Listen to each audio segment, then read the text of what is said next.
तो ये आप मेरे हाथ में देख रहे हैं, ये क्या है? ये है रक्षाबंधन। तो जैसा कि आप लोगों को पता है कि रक्षाबंधन सनातन धर्म का एक पवित्र त्यौहार है। तो क्या आप जानते हैं रक्षाबंधन क्या है और रक्षाबंधन को सबसे पहले किसने मनाया था, इसके पीछे का पौराणिक कथा क्या है? तो सारा चीज़ वीडियो में आपको बताऊंगा कि रक्षाबंधन क्या है, क्यों मनाया जाता है, सबसे पहले किसने मनाया था, ये सारा चीज़ मैं इस वीडियो में आपको बताने वाला हूँ। बस वीडियो के अंत तक आप जरूर बने रहिएगा। वीडियो स्टार्ट करने से पहले मैं आपको बता दूं, मेरा नाम है कुंदन गोस्वामी और स्वागत है आपका मेरे इस चैनल पर। तो चलिए हम फटाफट के अंदाज में इस वीडियो को स्टार्ट करते हैं। तो मैं आपको बता दूं कि रक्षाबंधन, आप देख सकते हैं मेरे हाथ में एक रक्षाबंधन है। तो रक्षाबंधन का अर्थ ही होता है सुरक्षा का बंधन। रक्षा का मतलब सुरक्षा।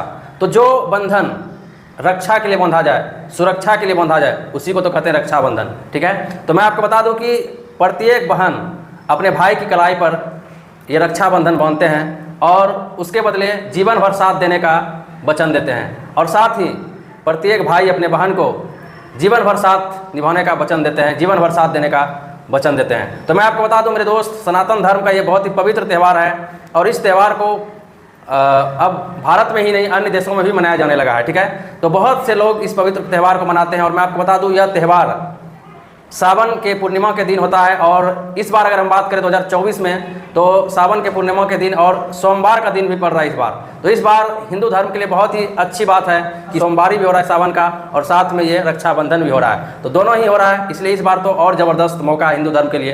तो मैं आपको बता दूं कि इस पवित्र त्यौहार के पीछे का क्या है राज, क्या है कहानी, क्या है पौराणिक कथा, किसने सबसे पहले इसको मनाया था। तो चलिए उस चीज़ों पर हम अब चर्चा करते हैं। तो मेरे दोस्त, मैं आपको बता दूं कि बहुत सारे कहानियां इसके पीछे, बहुत लोग तरह तरह की कहानियां आपको सुनाएंगे, लेकिन उसमें से दो कहानियां प्रसिद्ध है जो कि मैं आपको बता दूं, अगर मैं एक बताता तो कुछ लोग बोलते हैं कि मैंने तो ये सुना था, आपने सर गलत बता दिया। इसलिए ज़्यादा मैं समय नहीं लूँगा, दोनों स्टोरी को आप, दोनों कथा को आप जान लीजिए, इसके पीछे का कारण क्यों मनाते हैं, सबसे पहले किसने मनाया था। तो मैं दोनों कथा को आपको बता रहा हूँ। तो चलिए हम लोग अब उस कथा को सुनते हैं कि आखिर क्यों मनाया जाता है। तो सबसे पहले मैं आपको बता दूं कि यह जो है एक कथा है महाभारत से रिलेटेड और एक कथा है हमारे मतलब विष्णु भगवान से रिलेटेड। ठीक है, तो दोनों ही मैं बारी बारी से आपको सुना रहा हूँ, बस 2 मिनट समय दीजिए, मैं पूरा आपको बता दूंगा। ठीक है, तो मैं आपको बता दूं कि महाभारत से रिलेटेड सबसे पहले हम कथा शुरू करते हैं। तो आप जान लीजिए, सबसे पहले मैं आपको बता दूं इस कथा के बारे में। श्री कृष्ण को आप लोग जानते होंगे महाभारत में। ठीक है, श्री कृष्ण की एक चाची थी, श्रुति देवी।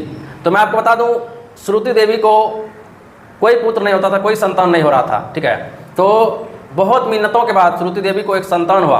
एक संतान होने पर उन्होंने अपने बेटे का नाम रखा शिशुपाल।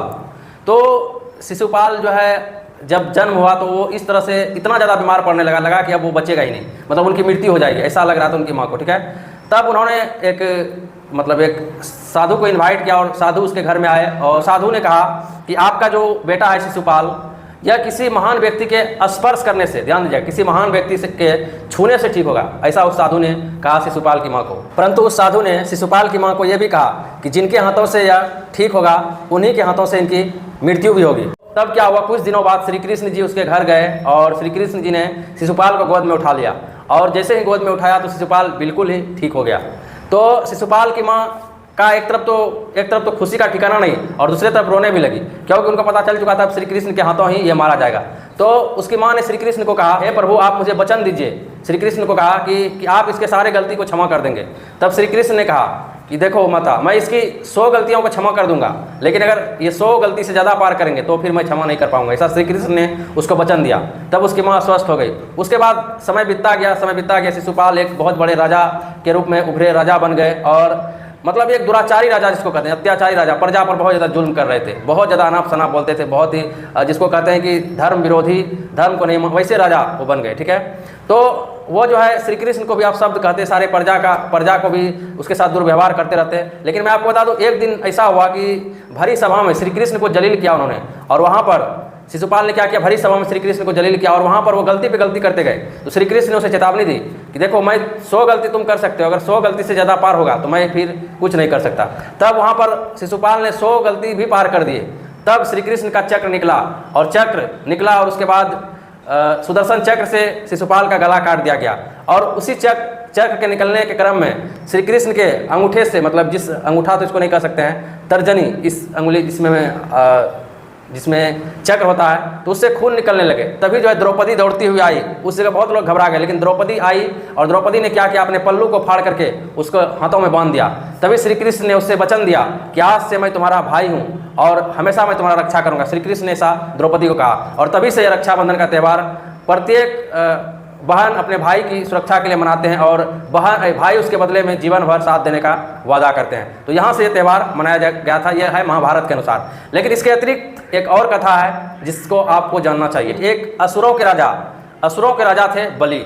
तो मैं आपको बता दूं कि वो जो बलि थे, भगवान विष्णु को प्रसन्न करने के लिए उसका दिन रात तपस्या करने लगे, दिन रात उसका पूजा करते थे।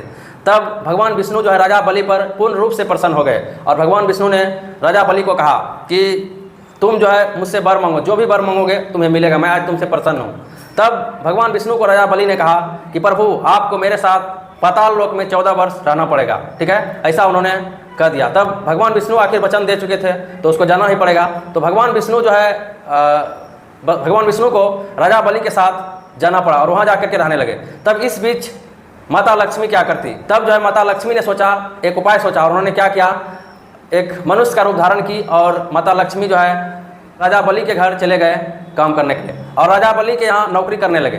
तभी एक दिन की बात है, माता लक्ष्मी जो कि मनुष्य का रूप धारण की हुई थी पूरा रोने लगी। तब राजा बलि ने उनसे पूछा कि क्यों रो रही हो। तब माता लक्ष्मी ने कहा मेरी कोई भाई नहीं है। तब राजा बलि ने कहा कि आज से मैं तुम्हारा भाई हूँ, तुम जो भी चाहो मुझसे मांगो। तो माता लक्ष्मी ने क्या किया, एक धागा उसके हाथ में बांध दिया, एक धागा बांध दिया। तो राजा बलि ने कहा कि तुम अब जो मांगो, मैं तुमसे काफ़ी प्रसन्न हूँ, ठीक है, तुम जो मांगो।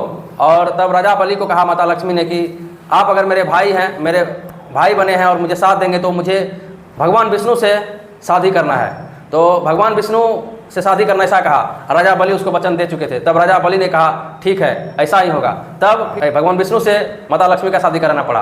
तो उसी समय राजा बलि को बांधा था किसने, रक्षा सूत्र माता लक्ष्मी ने। तो उस समय से ये परंपरा चलने लगा और उस समय वचन भी दिया राजा बलि ने कि मैं तुम्हारा जीवन भर रक्षा करूंगा, ठीक है। तो ये होता है पवित्र त्यौहार भाई और बहन का। तो ये था दूसरी कहानी। तो आपने सुना ये दोनों कहानी कि रक्षाबंधन आखिर क्यों मनाते हैं। रक्षाबंधन एक बहुत बड़ा पवित्र त्यौहार है और ये हर किसी को मनाना चाहिए। और इस त्यौहार में मतलब मन में कोई भी इधर उधर की बातें ना रखें, अपने भाई बहन में आपस में पूरा प्रेम रखें, ठीक है। और कुछ ऐसे भी लोग होते हैं जो कि तरह तरह से इस त्यौहार का जो है सही से उपयोग नहीं करते। तो मैं आपको बता दूं ये बहुत पवित्र त्यौहार है, इसको अच्छे से मनाइए, खुशी के साथ मनाइए, घर में खुशियाँ लाइए, बहन भाई मिलकर मिठाई खाइए, बस मेरा यही कहना है। और इस त्यौहार को पवित्रता के साथ मनाइए। विशेष वीडियो में कुछ नहीं, मिलते हैं दूसरे वीडियो में, तब तक अपना ख्याल रखिएगा। जय हिंद, जय भारत।